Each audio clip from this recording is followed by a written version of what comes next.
आज जिस विषय में हम बात करने जा रहे हैं, जैसे कि सब लोगों को जानकारी है कि मैं शासकीय सेवा में 20 साल की सेवा की और 31 अगस्त 2023 को शासकीय सेवा छोड़ी और दूसरे तीसरे दिन से मैंने 2 सितंबर 2023 से संस्कृति प्रकृति संविधान एवं लोकतंत्र संरक्षण अनवरत यात्रा निकाली। ये यात्रा का पहला चरण था जो मेरे गांव तक गया, 3 दिन का था, और दूसरा चरण मैंने 30 सितंबर 2023 को डॉक्टर बाबा साहब भीमराव अंबेडकर की जन्मस्थली महू से यात्रा प्रारंभ करके दादरा नगर हवेली तक की यात्रा की। इसमें मैंने इंदौर, धार, खरगोन, बड़वानी और महाराष्ट्र, गुजरात और दादरा नगर हवेली के सैकड़ों गांवों में ये 4 शब्दों को लेकर जन जागरण का कार्य किया। ये यात्रा मेरी 17 दिन की थी और लगभग 1200 किलोमीटर की दूरी मैंने तय की।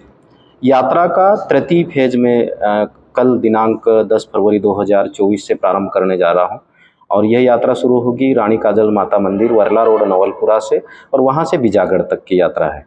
इस यात्रा में टोटल 12 गांव पड़ रहे हैं और लगभग 100 किलोमीटर की दूरी होगी। सर, यात्रा पदयात्रा रहेगी या वाहनों से रहेगी? यह यात्रा पदयात्रा है और इस यात्रा में हम लोग जो आदिवासी समाज के मूल आस्था और श्रद्धा के केंद्र हैं, जिसमें बापदेव है, गांव काकड़ है, गोठान है, नावणी है, हणवत बाबा का मंदिर है, तो जो ये केंद्र रास्ते में पड़ेंगे वहाँ पर हमारी जो पारंपरिक पूजा अर्चना है वो करके और कार्यकर्ताओं से मिलते हुए बीजागढ़ तक पहुँचेंगे।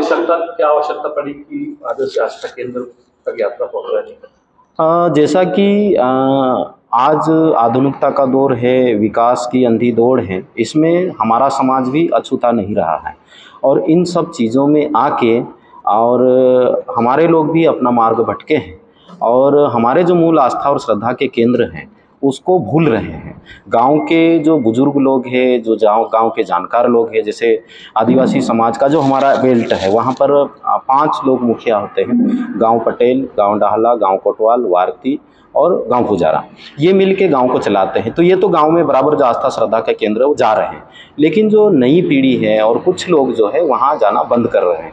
तो हमारी जो असली पहचान है और जिनसे हमारा जुड़ाव है और बेसिकली इनका जो मूल्य है वो प्रकृति से जुड़ा हुआ है। जैसे बाबदेव जो होगा वहाँ पर जंगल होगा, छोटी सी बेड़ी होगी, जितनी भी चीज़ें हैं वो करीब करीब कुदरत से, प्रकृति से जुड़ी हुई चीज़ें हैं। तो ये ख़त्म नहीं होना चाहिए, इससे हमारा जुड़ाव बना रहे, इसलिए हम उसको लोगों का ध्यान आकृष्ट करने के लिए 2 दिन की पैदल यात्रा कर रहे हैं।